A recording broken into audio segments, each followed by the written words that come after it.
Hi, this is Miss Robertson again. This is going to be a quick notes video over fraction multiplication when you're using models. You use models in 5th grade, so this shouldn't be new information. It's just more information that I'd like to go over with you and review so that when we get into this, you'll know what we're talking about if you see models on anything. Okay, so if you're using graph paper is the best way to do it, I find. Um, your columns are what go up and down, okay? Columns represent one fraction, okay? And then rows represents one fraction. Okay, so this obviously only works if you're doing two fractions, like one times one other. Okay, so the first thing that you're going to do is your denominators, so denominators determine your dimensions. Okay, so what I mean by dimensions is how many total blocks are in there, like your area, basically. So your denominators here, remember if we wrote this up and down, it's 2/5 times 1/3, slanty fraction here, up and down fraction here.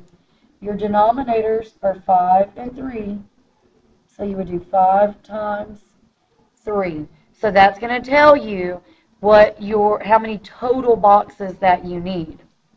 Okay, so your first fraction right here, 2/5, tells you how many columns there are in your model.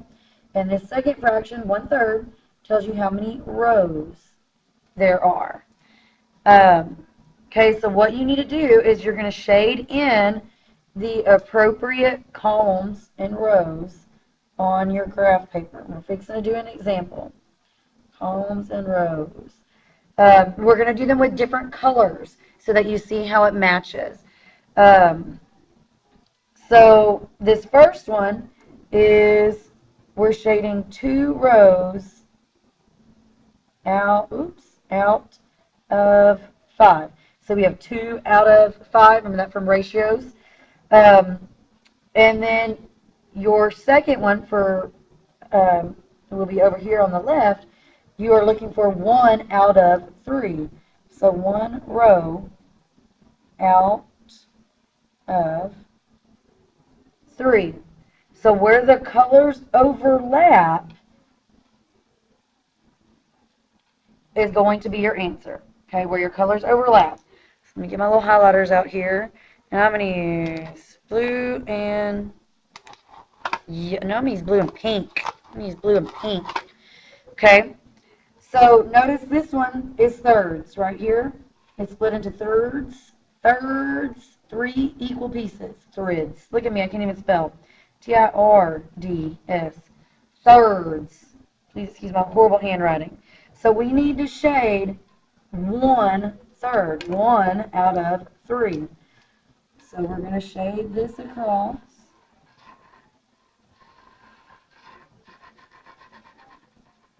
Maybe we are.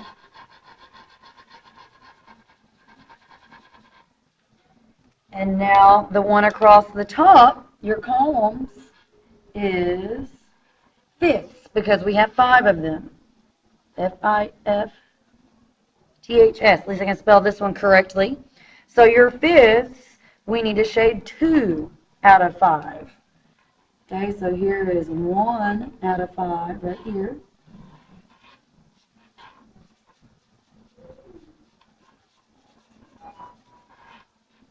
And now here is 2 out of 5.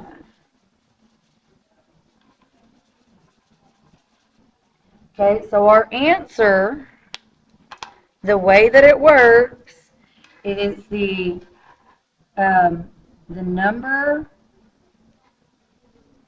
of double shaded boxes over the total number of boxes.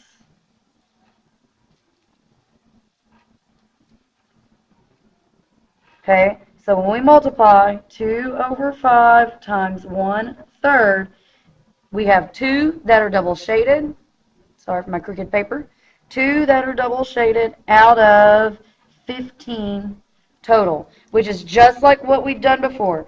Personally, I think it's a whole lot easier just to go 2 times 1 is 2 and 5 times 3 is 15, but you need to understand why that works, okay? Now, again, you've seen this before. This is review. If not, it's always something that we can take care of during tutorials. So if you have any questions, please make sure that you let us know. Make sure this gets into your notebook and does not get lost or left in your classroom. Have a great day.